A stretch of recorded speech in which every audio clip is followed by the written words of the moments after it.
còn dọn được hết đồ, không thì trôi hết. Bây giờ mình xuống xem cái gì để mình dọn hết. Mà còn cái nu nước nữa, mình cứ lấy nước vào lên, không thì sẽ trôi mất.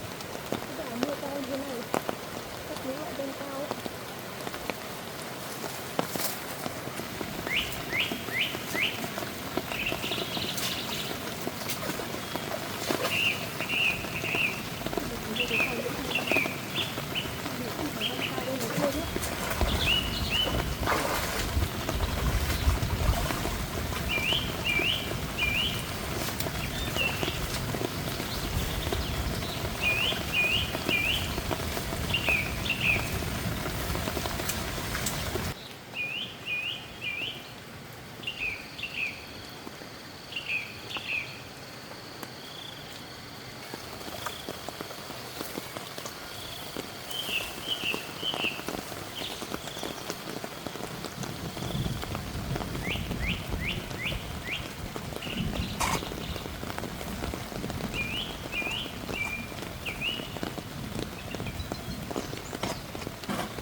Cái nuôi nước của mình rồi,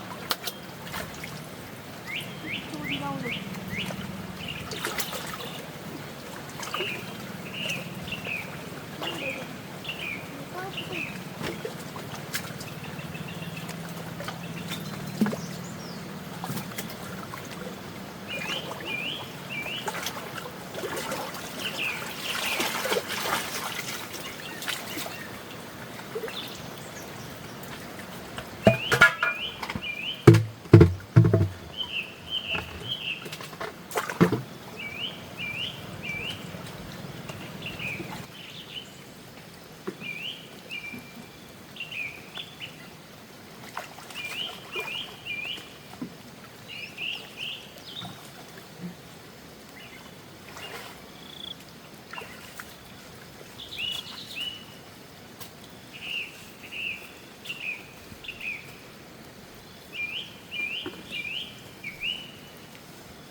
Mình thấy mưa to mình chuyển vào trong cái chuột bên này để lấy chuột bên kia thì cấm trôi hết. Bây giờ mình phải chuyển ngoài lên trên kia đây cho chuột nó rớt cái chân lên trôi hết cả mình.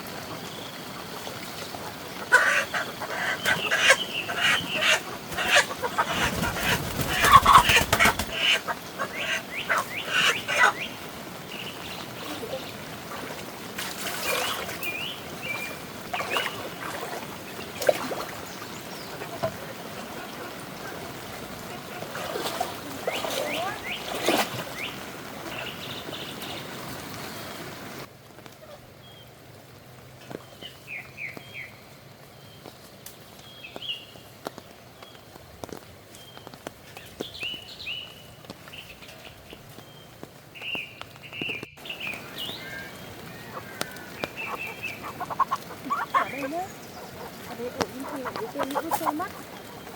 Đây để tận tắt nhé mấy con kia nhá.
chở nước rút thì ta sẽ chuyển vào xuống chuồng.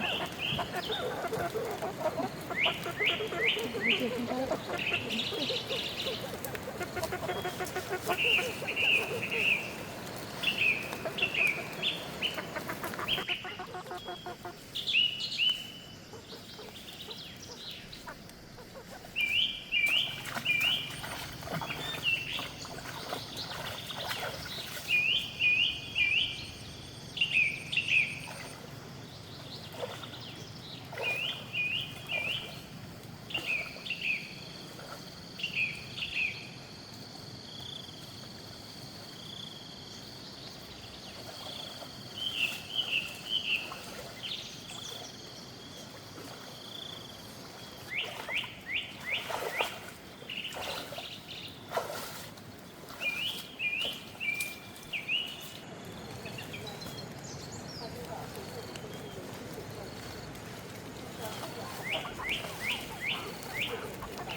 Ướt nhá.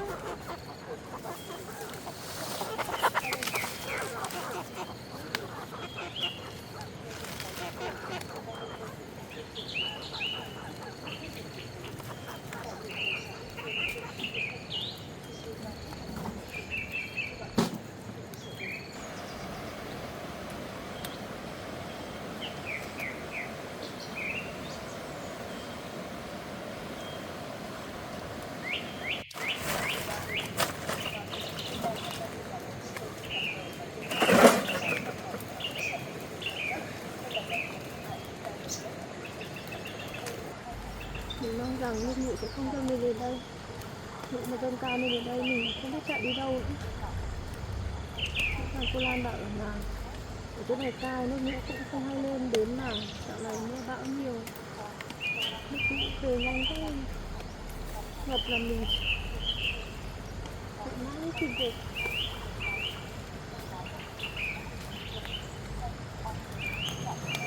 Từ lúc mình chuyển đến đây ở đến giờ đã có 2 trận lũ rồi, mà trận lũ này thì to quá. May mà ngôi nhà này chắc chắn nên mình trốn nước lũ rút rồi mình lại xuống dọn về từ ở, chứ bây giờ mình cũng không biết phải đi đâu nữa.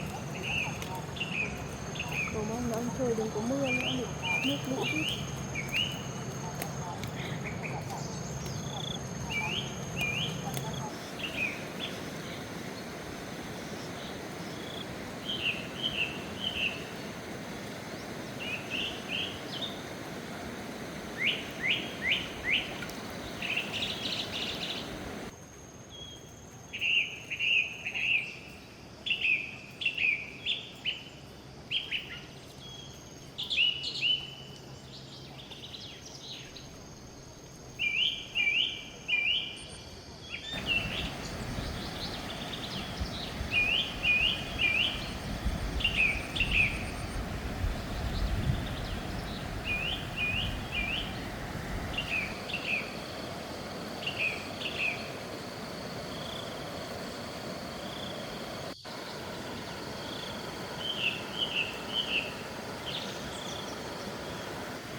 như trận vừa hôm nay cũng là một trận lũ lịch sử.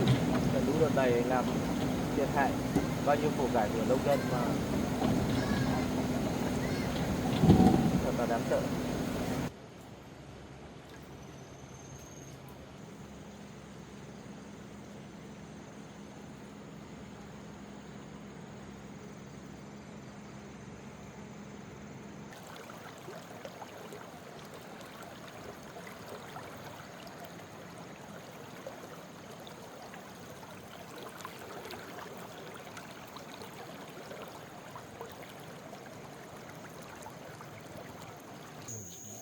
Đúng trận mưa lũ lịch sử này làm dân mình thiệt hại bao nhiêu tiền của. Đây, đi đường này là các đồng chí ơi. Cái gì đang ngủ đâu kìa. Mà ngủ nó mất người. À chỗ đấy có vẻ thụt sâu đấy em ạ. Đi đường mà đây này.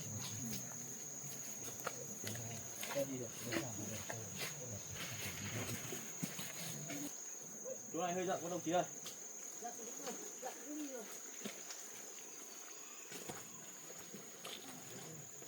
Cẩn thận tụt nha. Sắp đến rồi, chắc hơn cây nữa là đến rồi. Cố lên. Hơn cây nữa à? Hơn cây nữa. Hơn cây như này á?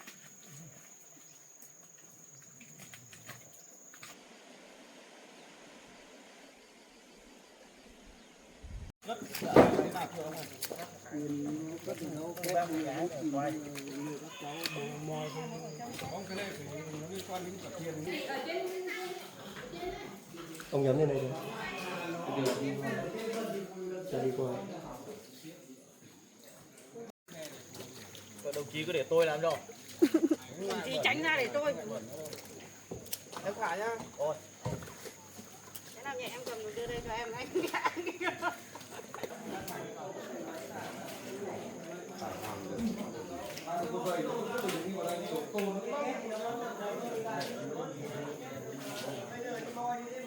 Còn bộ.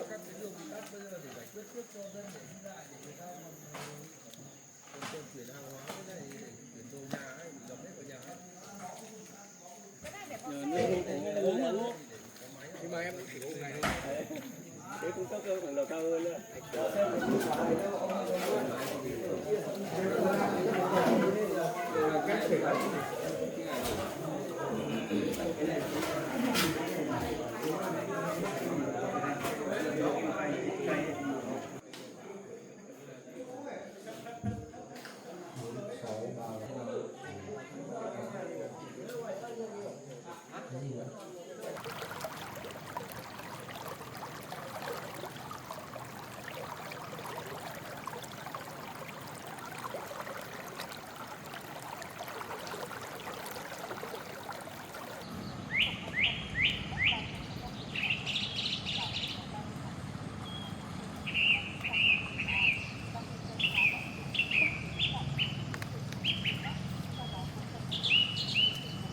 Quên đi mất.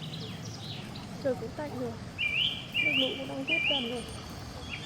Mình phải xuống xếp nhà mình. Như thế nào để mình còn dọn về nữa.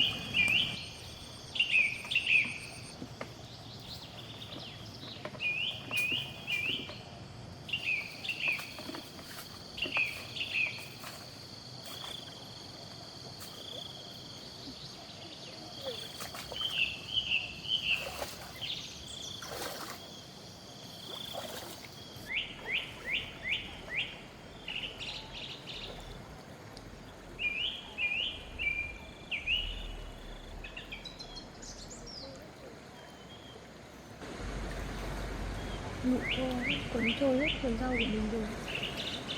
Không còn cái gì nữa. Rồi giá cũng hỏng hết. Hay là ngôi nhà này cô Lan làm chắc chắn nên vẫn còn. Bây giờ mình phải đi dọn dẹp. Cái chỗ nào có bùn thì mình dọn để còn ở.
rồi.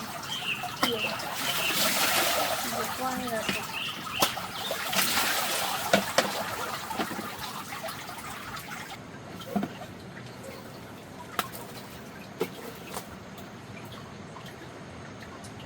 bây giờ bụng nó mới rút hẳn. Ở bên kia bụng rút hết rồi mà còn bên chỗ này cũng chưa rút. Và mấy cây hoa anh cảnh sát dòng của mình mua mà không bị bụng cuốn đi. Vẫn còn mai mình phải trồng lực lại cho nó chắc chắn. Cơn bão số 11 này khá là đáng sợ, làm cho hoa màu của người dân mất hết rồi. Năm nay mọi người lại không có rắc lúa để ăn nữa, bão lũ quân trôi sạch. Đây là ngôi nhà của cô Lan làm chỗ này cũng chắc chắn, không thì mà quấn đi thì mình còn không có chỗ để ở. Mình phải biết ơn cô ấy quá, vì cô đã cho mình mượn ngôi nhà này.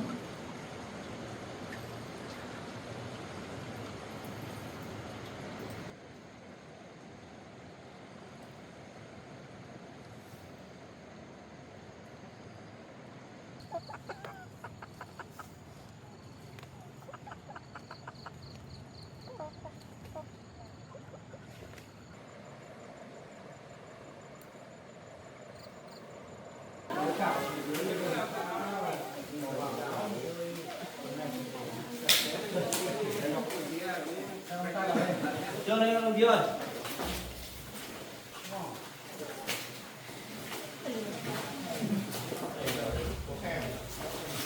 Đây đồng chí giúp tôi này.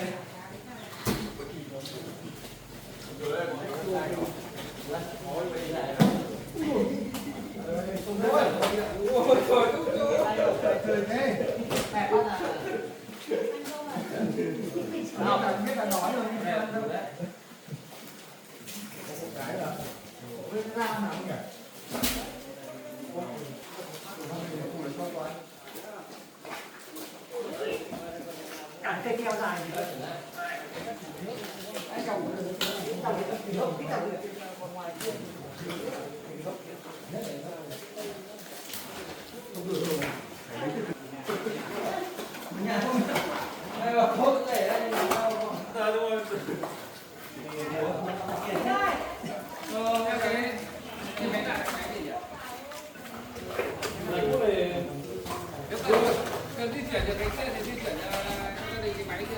chuyển cái máy giặt đây kìa.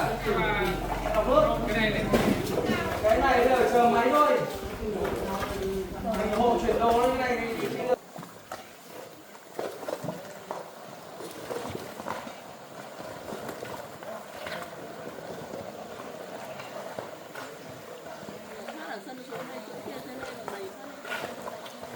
phải gạt từ đây xuống.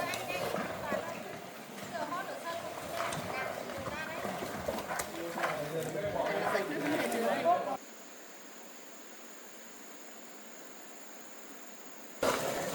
Đồng chí làm một cẩn thận nhá. Chủ tịch không làm việc.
ao của mình, mất bao nhiêu công mình chăm sóc thì bây giờ như thế này, bây giờ lũ cũng quét hết đi rồi.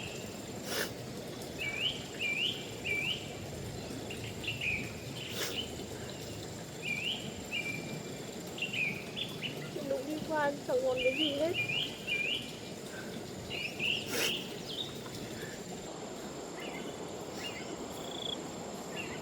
Nhặt cái gì lại mình còn sống lại.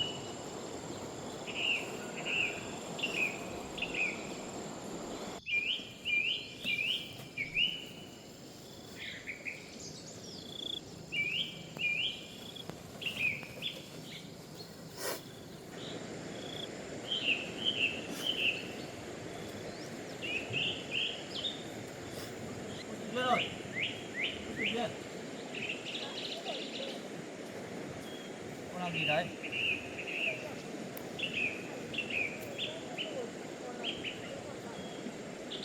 Lũ to làm vườn rau hỏng hết rồi cô chị Duyên. Dạ con ạ, rau lũ to quá nên là rau bị trôi hết rồi anh ạ. Thế đồ dùng trong nhà có bị trôi không cô? Dạ không ạ, may là lúc tôi thấy lũ lên thì tôi chuyển đồ đạc lên đằng sau nhà nên là đồ đạc của tôi không bị mất cái gì đâu anh ạ. Vậy thì tốt rồi. Lúc nước lũ to ấy, tôi đi ra đây để giúp cô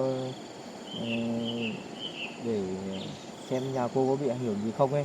Nhưng mà nước lũ to quá tôi không đi qua đây được. Thế là tôi lại phải điều đi thôn Đồng Khẩn để giúp dân bị lũ lụt và sạt lở. Thì bây giờ lũ nước rút rồi tôi lại quay về đây với cô, tôi hỏi thăm xem cô có bị làm sao không. Vâng, tôi cảm ơn anh nha. Tôi chỉ hỏng mỗi vườn rau mới lại nhà cửa thì đất bùn vào thôi ạ. Còn đồ đạc của tôi vẫn còn ạ. Thôi người không sao là tốt rồi cô ạ. Vâng, tôi cảm ơn anh. Cô cố gắng lên nhé. Không phải buồn nữa cô ạ. Vườn rau hỏng hết rồi thì thôi cái này để làm sao đi cô Diệp Liên. Bây giờ nhà cửa còn kia thì tôi giúp cô dọn nhà. Nhà cửa thì lúc nào tôi cũng vừa dọn qua rồi anh ạ. Bây giờ chỉ còn mỗi những ít đồ rồi mà con gà tôi chuyển lên đằng sau thôi, bây giờ chuyển xuống là được. Vậy thì tôi giúp cô chuyển đồ về nhà. Đi. Đi.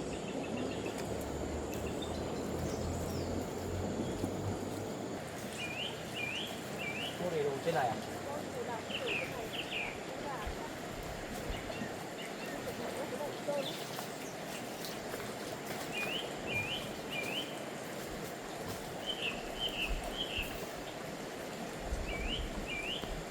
Đồ dùng cô chuyển hết lên đây rồi ạ? Dạ vâng, tôi có thấy lũ bắt đầu lên thì tôi cũng chuyển được hết đồ lên đây anh ạ. Nên nói là lũ không như đến chỗ này. Nên sao thì tôi cũng không biết là chuyển đâu. Nước lũ to như vậy, hôm nay cô chuyển hết được đồ lên đây là tốt rồi. Bây giờ cô mang đồ dùng là nhẹ nhẹ, cô mang xuống đi, còn những cái nặng để tôi làm gì đâu. Cái này với cái lu kia, để tôi mang xuống cho nhé. Thế xin giúp tôi chuyển đến nhé.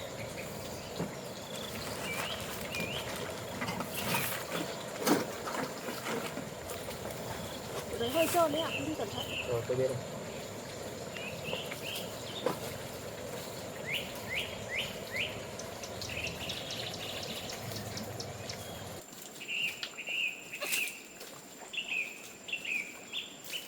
Tôi để tặng cái lu nước đây nhá, không tí lấy cầu nước lên.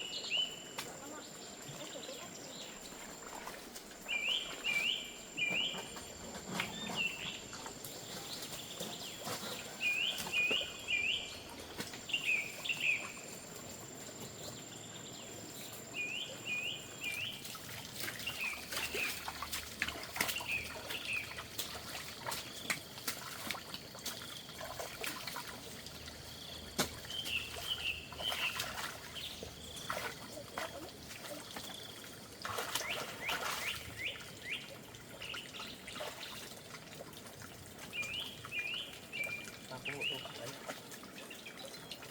Đặt xuống ạ.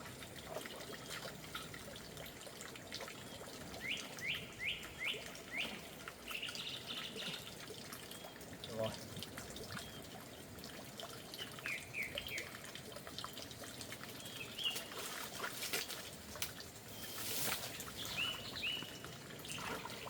Cô giúp tôi nhắc lên để tôi kê cái này. Vâng ạ. Em cho sát phát được.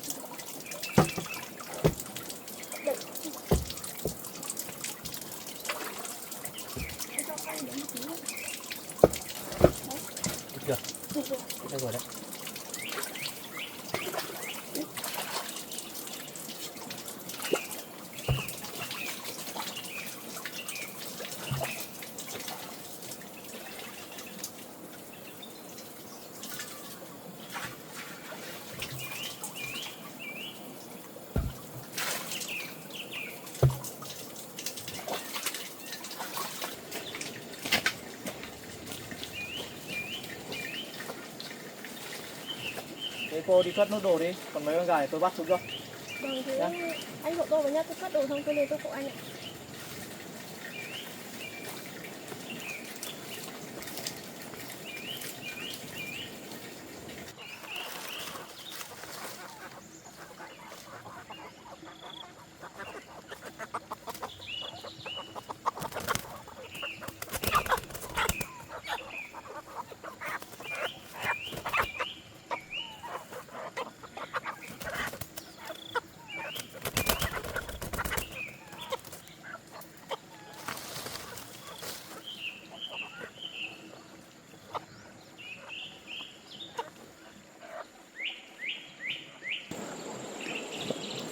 Còn không ạ? Còn hai con cô lên giúp tôi bắt nốt đi, để tôi thả vào chuồng. Anh thả vào cái chuồng ra rồi hộ tôi với nhá. Cái chuồng này gì? Vâng ạ. Rồi ok. Đây,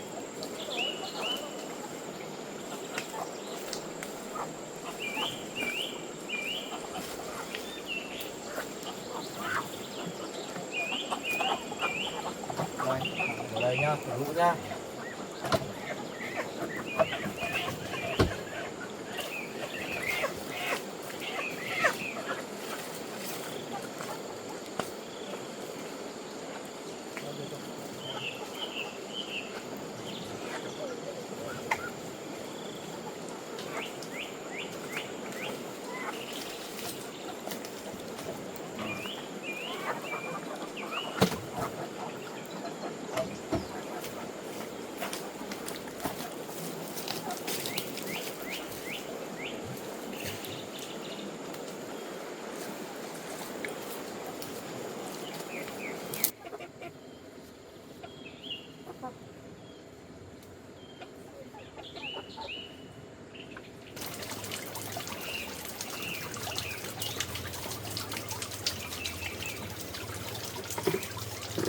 May nước lũ to đấy mà không mất nước nhỉ? Cô rửa đi. Anh cứ rửa cơ tay sạch đi ạ. Tôi rửa sau đi.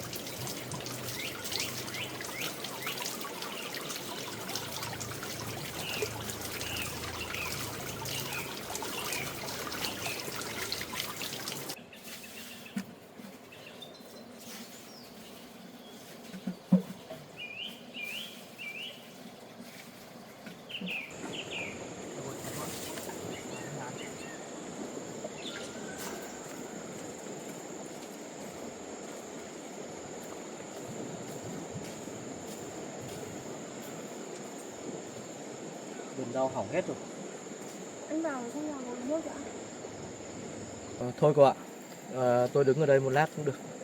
Vì chiều nay tôi cũng phải có việc đi giúp dân sơ tán những cái vùng bị sạt lở ấy. Bây giờ còn rất nhiều nơi bị ảnh hưởng. Lũ lụt này là tình trạng chung, cô đừng buồn nhé. Rau này hỏng thì mình lại làm được, cứ người không sao là tốt rồi. Đây nơi người ta còn mất cả nhà cả cửa. Chứ mình ở đây vẫn còn không ảnh hưởng mấy, thế là cũng may rồi, người không sao là tốt rồi cô ạ. Tôi cũng cảm ơn anh vì đã quan tâm và giúp đỡ tôi ạ. Bởi vì lũ nó lên vào ban ngày nên là tôi cũng kịp thời chuyển đồ đạc. May là tôi chỉ hỏng cái vườn rau thôi nên là không có thiệt hại gì nhiều đâu anh ạ. Tạm thời nhà cửa bây giờ cũng gọi là gần ổn định rồi. Cơn bão số 11 thì tuy nó có suy giảm nhưng nó vẫn còn mưa lớn. Lên cô cũng phải cố gắng chú ý an toàn. Chứ cô mà thấy mưa lớn thì cô phải di rời đến chỗ an toàn nhá, cô chịu biết nhá. Dạ vâng ạ. Cái này thì anh không phải lo cho tôi đâu ạ. Nếu mà tôi thấy mưa lớn thì tôi khắc chủ động chuyển đến chỗ an toàn ạ. Vườn rau này bị quét hỏng hết rồi, tạm thời cô cứ để cơn bão đi qua rồi thôi mình sẽ cải tạo rau sau ạ. Trời cũng mưa nhau ấy, mình cần làm.